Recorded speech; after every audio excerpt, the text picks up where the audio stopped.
ቤት ሁልጊዜ በቃ ችግር ነው። እውነት ይደብራል። ይፋ ግን አዎ ወንድም ማለት መከታ ነው። በችግርም በደስታም በሁሉም ጊዜ ግን ሀይሜ መውጣት አትፈልግም። ሀይሜ ቤተሰቦችን ህይወቴ ውስጥ አላስገባም፣ እኔ ችግሬ ራሴ እፈታለሁ ያለች ነው። ይፋ ደግሞ አይሆንም፣ እስከ መቼ ነው ሁሉም መጥቶ አፍ የሚከፈትሽ? ይበቃል ከዚህ በኋላ ብለው በግድ ከቤት አስወጡታል። በጣም ይደብራል። እውነቴ ነው የምላችሁ። እንግዲህ እሱ ጋር ግርግር ውስጥ እንደገቡ አትፈልግም ብላለች። ይፋ ደግሞ ሲወራ ራሱ በፊት ታውቃላችሁ ብዬ አስባለሁ። አንድ ቪዲዮ ሰርቶ እንደ ፈረንክ ነው፣ ግን እውነቱ ነው የናገረ። በዛን ጊዜ በልቡ ነው የነገረት። ቤተሰቦች ያለወድም አንተ እኮ ብዙ ሴቶች ነው የምትነዳ፣ አልፈልግም ሀይሜ እሱን ተይ ብለው የሆነ ፈረንክ ሰርተዋል በፊት ማለት ነው። በዛን ጊዜም እንዴት ብሎ የምናገረ ራሱ በጣም ብዙ ሰው ነው ያስቆጣት። እውነት ነው የምላችሁ። ዛሬ ደግሞ ይሄ ክፍተት አገኘ። ይሄ በቃ እነሱ ግርግር ላይ ነው፣ አልተሰማሙን። ወንድሙም ራሱ መጥተው ከቤት አስወጡታል በግድ ማለት ነው። እሷ ደግሞ እዚህ ሆኜ ችግሬን አፈታለሁ ነው ከቤት አትወጪ ብለዋል። ምንድነው ክምኖን ብላ ስትለመን አይሆንም ብላ ነው በግድ ይዘው የወጣው ይፋ ማለት ነው። እሷ ደግሞ ምንም ቢሆን ምንም ከብሩኬ መራቅ አትፈልግም። ለምንድነው የምትርቁ ከልበብሩኬ?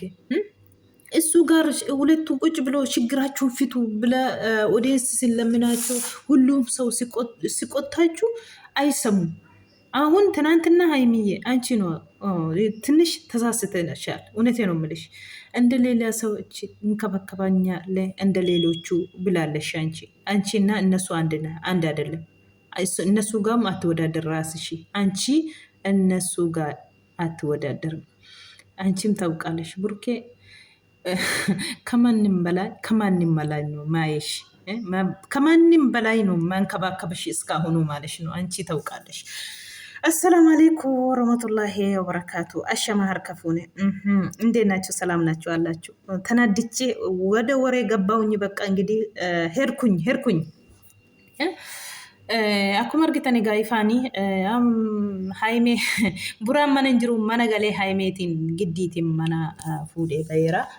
Baay'ee tokko nama dabbara. Garuu obboleessi jechuun obboleessi gaafa rakkinaati. Gaachana ofiitis gizee rakkinaas gizee humaas obboleessi akka hamtuun sini tuttu, akka waan baalageen dhuftee sinitti afaan battu hin barbaadu. Achirratti bareeda. Garuu immoo haimeen buraarraa addaan bahu hin barbaadu. Yoo si danda'e ifa dhugaa dubbachuuf yoo haimeen hin barbaanne sarara addaan bahu, ati giddiitiin addaan baasuu hin dandeessu. Humnaanillee wanti godhamu hin jiru. Dhugaa rabbii. Silumayyuu haimeen gaashiyee keessa gashite, rakkina ishee keessa malee takka obboloota ishee keessa gashite hin beektu. Ifaan immoo akkuma argitan har'a mana galee gahu. Yoo barbaade ana wajjiniin haasa'u uffata kee gurradhuuti beenu jennaan uffata didda shaanxaa bicha qabattee mana baatetti jechuudha. Yoo ati diddes immoo kanaa booda mana kanatti deebiteen galtu anatu dhufee qodaa keessi sassaaba addanaatii jedhee jira jechuudha. Baay'ee tokko nama gaddisiisa dhugaa dubbachuuf. Maaliif haimee fi buraa walirraa fagaatan jechuun hancaaluu jechuudha. Hancaaluu jidduu isaanii galee ibidda hancaaluu jechuudha. Hanirraa walirraa isaan fageessu malee hani walitti isaan dhiyeessu hin jiru yeroo hundayyuu jechuudha. Amma immoo hancaaluudha. Hancaalu dhugaa rabbii. Wallaahi hancaaluudha. Baay'ee tokko nama dabbara. Baay'ee tokko nama gaddisiisa dhugaa dubbachuufi jechuudha. Jaalala isaanii kana fakkaatu. Namni koo wal jaallataa wal lolaa. Wal jibbuu miti kan wal lolu. Nama wal jaallatutu wal lola.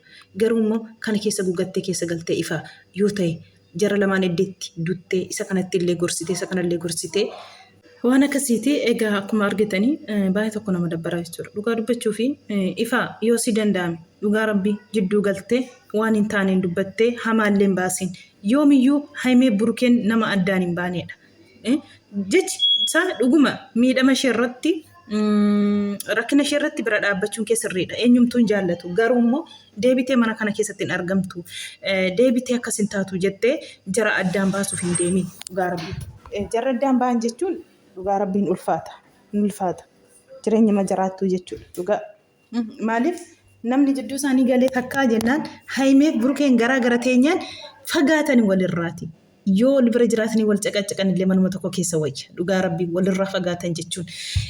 Jidduu isaaniitiin nam meeqatu gala. Walirraa fagaachuu isaanii arganii barrii meeqa barrii bananii amma jechuudha. Kanaafiyyuu Haayimeen hin barbaanne garuu maal gooture tizaazii warra ofii hin godhanii qaban. Humnaan mana keessa gototee fuudhee baheeraa jechuudha osoo isheen barbaadeen. Ani akka keessa galtuu hin barbaadu. Yoo aare immoo buraan akka dubbatu hin beeku jennaan aniyyuu yoo aare akka hin dubbadhu hin beeku jedheeti marsii deebiseefi jechuudha. Kanaafiyyuu jaalala aarsaa kaffalanii waggaa meeqa asiin geessisanii bu'aa bayii addaan baanetoo jedhanii deebaa addaan baanetoo jedhanii deebaa aarsaa gurguddaa kaffalanii jarri lamaanuu dhufanii as ga'anii jechuudha. Ammas immoo caafirra ga'anii ammas immoo ifa yoo danda'ame akka araara buustu malee akka ibidda qabsiistu isaan lamaan jidduutti hin barbaannu dhugaa rabbii dubbachuuf. Dhugaa dubbachuuf yoo Haayimeef assaabdatee yoo Haayimeef yaaddatee hana Haayimee jaallatti hin jaallatti hin jibbine otoo isheen jibbitee koottaatiin bira naabbadha namni dhiyoo ishee jettee si waammatte gisee sana sirriidha jechuudha. Amma immoo humnaatiin jaalala kana fakkaatu addaan kutaa jechuun kee hin barbaachisu addaan kuttellee hin dandeessu. Maaliif jaalala dhugaatii hin qabdi fi Haayimeen Burukeef. Burukeen illee akkasuma ishee dhabuu hin danda'u. Haayimeenis immoo Burukee dhabuu hin dandeessu. Kanaaf humnaatiin humnaatiin wanti ati gootu hin jiru dhugaa dubbachuuf. Humnaatiin hin gaffa'iin. Hana Haayimeen hin barbaanne godhin jedhiin. Baay'ee tokko nama gaddisiisa. Wayyaan fuudhu jetteeti diddeen likkii qabattee wayyaa malee gadi baatee jechuudha. Akkuma argitan. Dhugaa rabbii.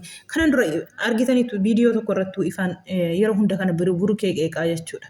Obada akka qaldii godheetti barankii godhee gisee sanatti maatiin koo hundi sin jaallatu maatiin koo hunda sin barbaadu ati dubartii ariitaa dubartii wajjiniin akkas taataa jechaa ture kanaan duraa jechuudha akkuma barankii godhee jechuudha.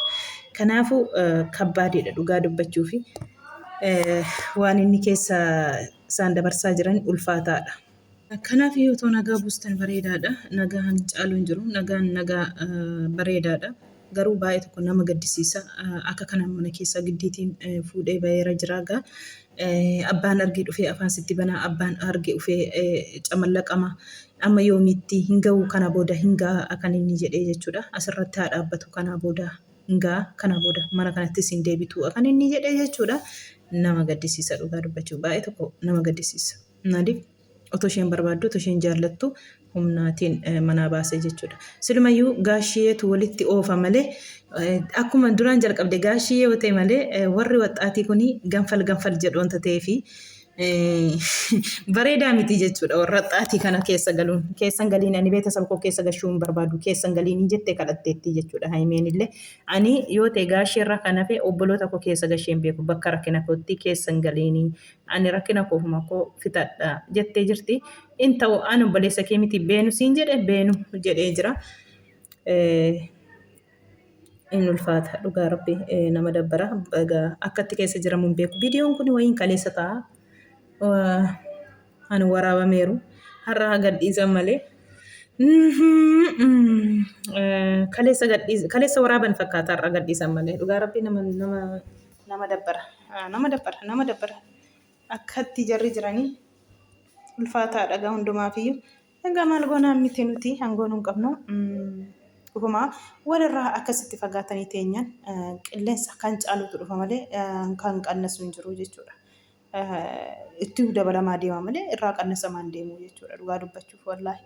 Wanti tokko wanti qannasu hin jiru. Ittuma dabalamaa deema jechuudha. Akka kanaan namni walirraa fagaatee adda taa'ee jennaan otoo waluma bira taa'anii wal caqacaqanii otoo wal bira taa'anii wal nyaatanii wayya malee nyoo jechuu isaanii wayya wal bira jiraatanii walirraa fagaatanii akkas taa'anii jechannaan kan caaludha jechuudha. Maal godhamaa miti.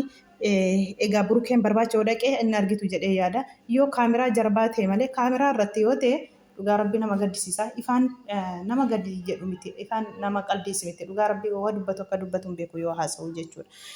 Burukeen illee kanaafi jarri lamaan kullii garaa keessa wal kaa'urraa gaashiyemtu otoo fixanii fi wayya akka kootti jechuudha. Maaliif dargaggeessi kun akka baasuun beeku wanta ta'eef dhugaa rabbiiti. Namni immoo keessa garaa ofiin ilaalu arraba ofii ilaala wanta ta'eef kanaan dura ifaa namni baay'een itti aaree ture gizee tokko barankii akkasuma barankii jedhee hojjete jechuudha. Ijoollee baay'eetu itti aaree jechuudha. Kana keessa Otuma gaasheen keessa galan wayyaa ifaatoo jidduu baate bareedaadha. Akkuma dura tsaxxettanii jirtanitti tsaxxetoo jettee hiddilii miilanaa kana ilaaltanii bareedaadha. Egaa viidiyoon kana fakkaata dhaggeeffattaniif galatoomaa isiniin jedha uummata qaaliin uummata qashti.